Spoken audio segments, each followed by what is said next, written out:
नमस्कार, स्वागत है आपका द फोर्थ स्टेट यूट्यूब मंच पर। मेरा नाम है रविंद्र सिंह शोरान और हमारे साथ इस वक्त ईरान के तेहरान शहर से करीब 100 किलोमीटर दूर खुम एक छोटा शहर है।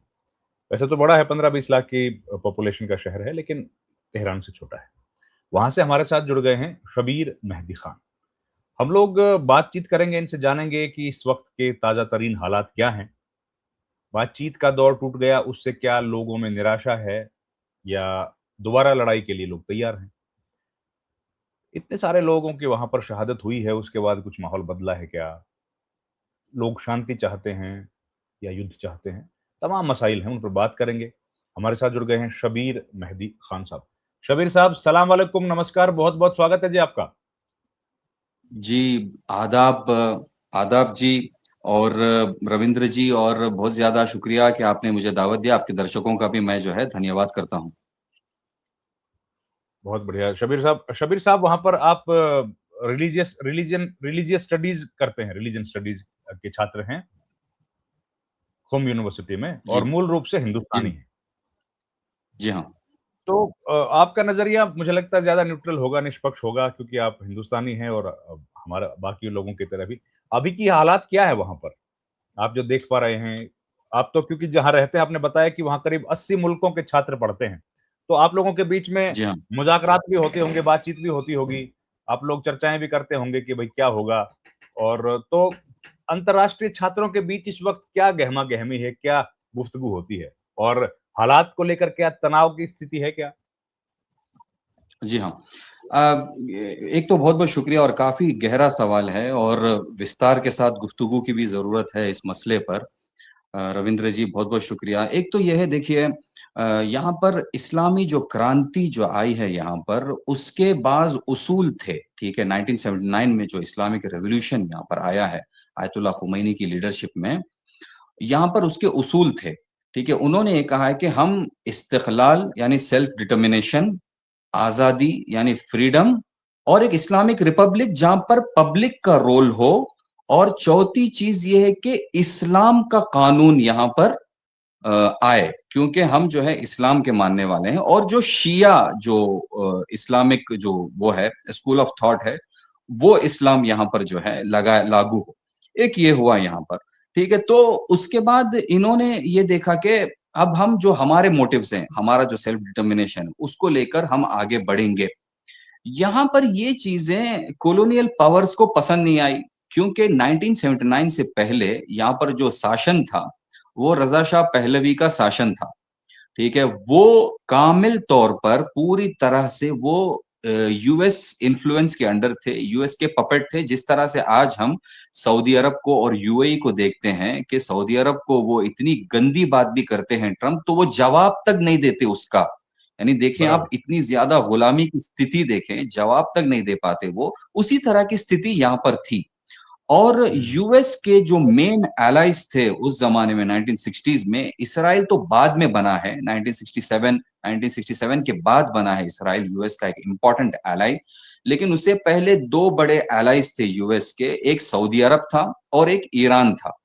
उसके ज़रिए से अपनी वर्ल्ड डोमिनेंस और वर्ल्ड हेजेमनी को अमेरिका मेंटेन किया करता था।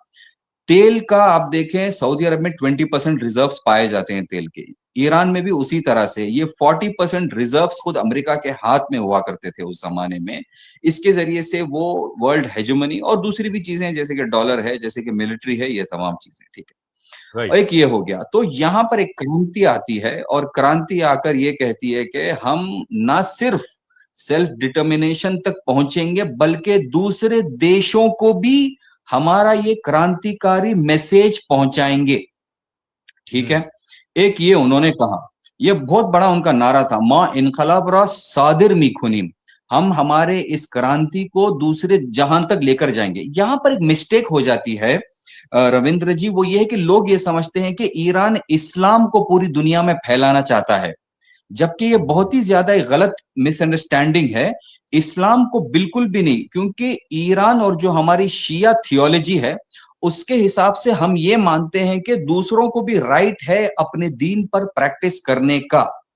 हम उन्हें दावत देने का हक रखते हैं, हम उनके सामने हमारा रिलीजियस जो रिलीजन है वो प्रेजेंट कर सकते हैं, लेकिन हम उनको फोर्स नहीं कर सकते कि वो आए और हमारे दीन पर आकर जो है ईमान लेकर आए। एक ये चीजें हैं, ठीक है। तो ये चीज हुई, अब ये चीज जब भी उसी का नतीजा आप देख रहे हैं कि 80 मुल्कों से। जी। ये जो नारा था दोबारा बता देंगे एक बार, और फिर आप अपनी बात जारी रखें बस। माँ इनकलाबात। यहां पर ईरान में कहते हैं सुदूर इनकलाब, इनकलाब अच्छा। का सादिर करना। लोग इसे गलत समझ बैठे कि हम सबको मुसलमान बनाना चाहते हैं, लेकिन सुदूर इनकलाब का नाना वही जो नारे थे हमारे, इस्तिकलाल यानी सेल्फ डिटर्मिनेशन, आजादी यानी फ्रीडम कोलोनियलिज्म से, और जमहूरियत, जमहूरियत यानी पब्लिक, पब्लिक का रोल हो पॉलिटिक्स में, पब्लिक का रोल हो। बराबर। ये तीन नारों को लेकर ये आगे बढ़ते हैं, ठीक है। अब इसी का नतीजा ये होता है कि आप देखें आज यहां पर 80 मुल्कों से छात्र पाए जाते हैं जो पढ़ते हैं, उसमें से जो है शिया भी हैं, सुन्नी भी हैं, अक्सर मुसलमान हैं, ठीक है, क्योंकि मैसेज कॉमन है।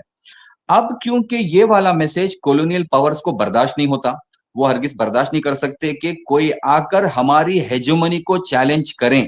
आप देख रहे हैं इतने दिनों से उनका रवैया जो है मिडल ईस्ट की बराबर। कंट्रीज पर, खुद हमारे हिंदुस्तान मुल्क पर कैसे अपनी पॉलिसीज को और अपने इंटरेस्ट को थोपना चाहते हैं दूसरे ममालिक पर, दूसरे देशों पर, और परवाह भी नहीं करते कि उनके इंटरेस्ट में है भी या नहीं है ये चीज वो ममालिक पर जिस पर ये थोपना चाहते हैं।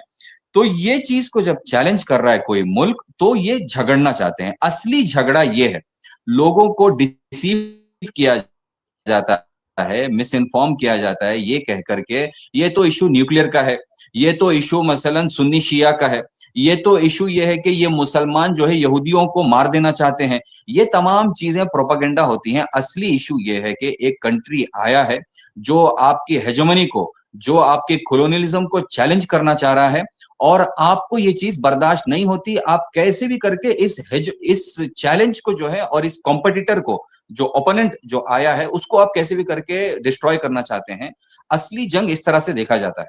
तो अब ये जो जंग हुई है 2026 में, आपके जवाब की तरफ आते हुए, माफी चाहूंगा थोड़ा सा लंबा हो रहा है रविंद्र जी, आपके सवाल के उसमें आते हुए ये है कि अब ये जंग को इस तरह से देखा जा रहा है कि वो मोमेंट आ गया है जहां पर वेस्टर्न हेजेमनी को इस रीजन से, 1979 में ईरान ने वेस्टर्न हेजेमनी को ईरान से निकाल दिया।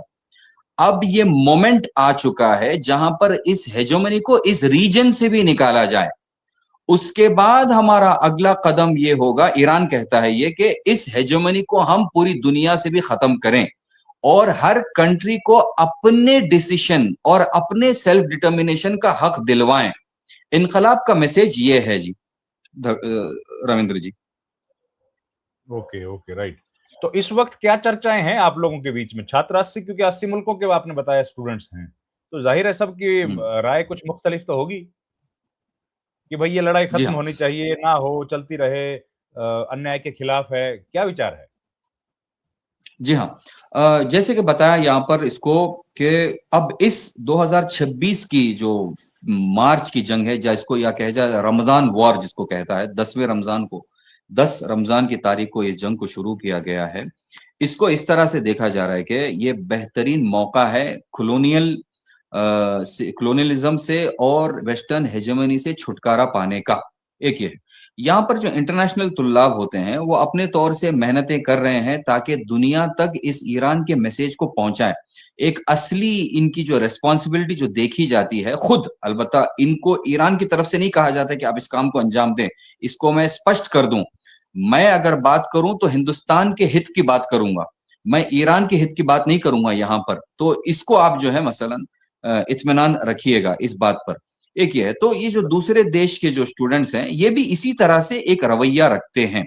ये कहते हैं कि जो वेस्टर्न प्रोपेगेंडा जो मीडिया मशीन है, वॉर मशीन जिसको कहा जाता है, उन्होंने ईरान के बारे में कितनी गलत सलत बातें कि यहाँ पर जो है यहाँ की लेडीज को और यहाँ की औरतों को कोई राइट नहीं मिलता, यहाँ पर कोई कॉन्स्टिट्यूशन है ही नहीं, यहाँ पर डिक्टेटरशिप चलती है, ये ईरानी जो है पिछड़े हुए हैं, कोई इनके अंदर जो है इल्मी तरक्की नहीं है, कोई टेक्नोलॉजी नहीं है, इनका देश बिल्कुल अफगानिस्तान और पता नहीं किसी ऐसे मुल्क की तरह है।